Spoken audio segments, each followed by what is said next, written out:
the White House tonight, where President Trump dropped his new health care plan. Here on the same day, the window for Americans to enroll in an Obamacare plan closed in most states, leaving millions now in limbo. The Great Health Care Plan, that's the name. It's called the Great Health Care because it's great health care at a lower price. The big insurance companies lose and the people of our country win. So take a look here. The president's proposal aims to lower drug prices and reduce health insurance premiums. It would also send money for health insurance coverage directly to Americans as opposed to current standard of insurance companies. Now, he's also calling out insurance companies to be more upfront about their pricing, increasing transparency on overhead costs and denial rates. If this plan is put in place, every single American who has health care in the United States will see lower costs as a result. They will see more transparency. All of these proposals that are within the Great Health Care Plan are incredibly popular with the American people. Now, the plan does need to be passed by Congress. ACA subsidies, as you know, expired just a couple weeks ago at the end of 2025. There is right now a bipartisan effort underway on Capitol Hill to come up with an ACA extension. As politicians on both sides of the aisle push their affordability agendas, Senate Minority Leader Chuck Schumer laid out a plan today to address high costs for Americans, saying Democrats will spend the rest of the year tackling the issue ahead of the midterms. An unprecedented federal investment is on its way to rural communities nationwide to help improve health care. The Trump administration is doling out $50 billion in awards in all 50 states.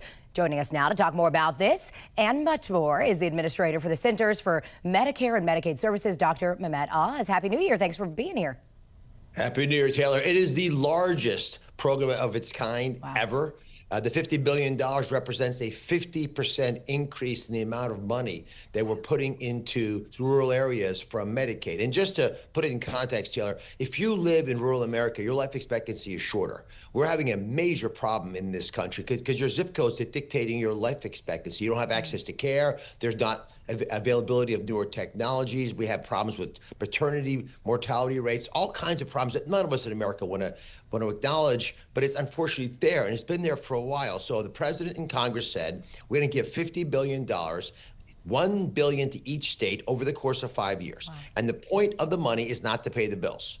That kind of money you use to completely resize the program, to get to the root cause of why it's not functional. For example, can we improve the technology that's available so you get telemedicine, or even technology within hospitals so they can take better care of patients? How do we connect the big hospitals to the small hospitals? How do we get people to go work in rural America, doctors, nurses, PAs, et cetera? But also, Taylor, and this is an important issue, much of what holds back the ability of rural America to be healthy is old-fashioned rules that just need to be changed. And by giving money to governors, but not letting them keep it if they don't deliver, we're actually putting a lot of pressure on the states, which is a good thing because governors can use that as ammo to say, guys, we need to change how we do licensing. We need to change how we deal with credentialing. We need to deal differently with what we allow to have happen in clinics and hospitals across the country. Yeah, all about helping everyday Americans in these rural communities.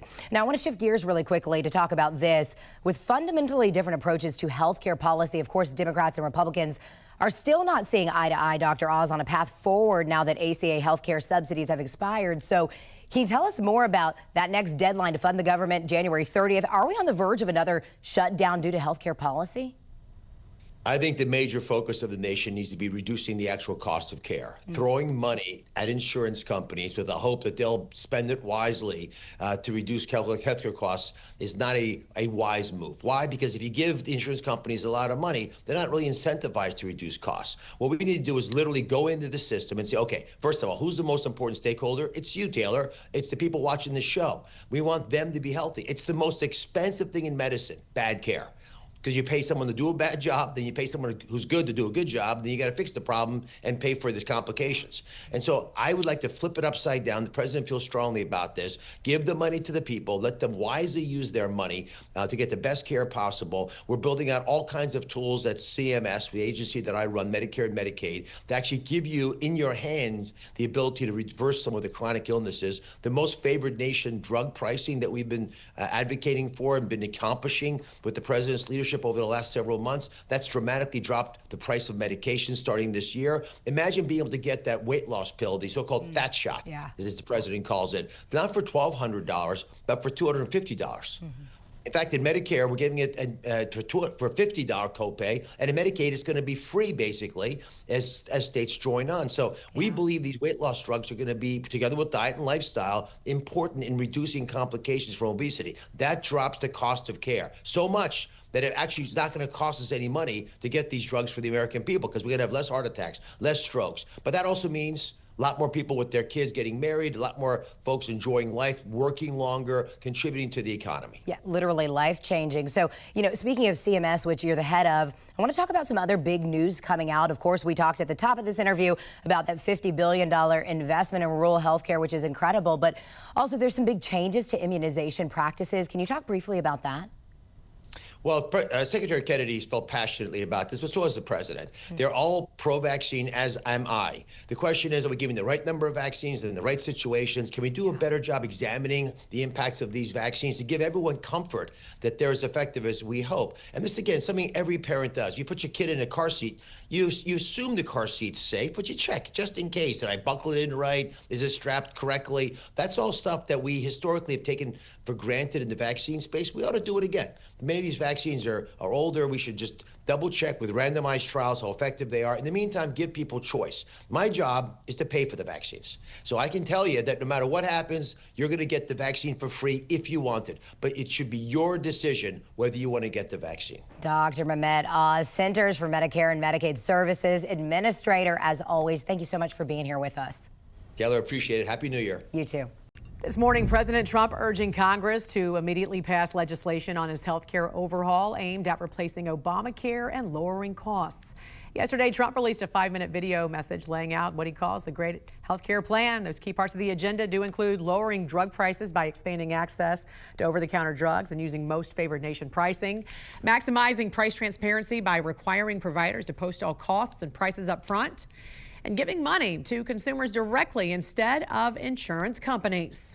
Today, I'm thrilled to announce my plan to lower healthcare prices for all Americans and truly make healthcare affordable again. We're doing things that nobody's ever been able to do. We're calling it the Great Healthcare Plan.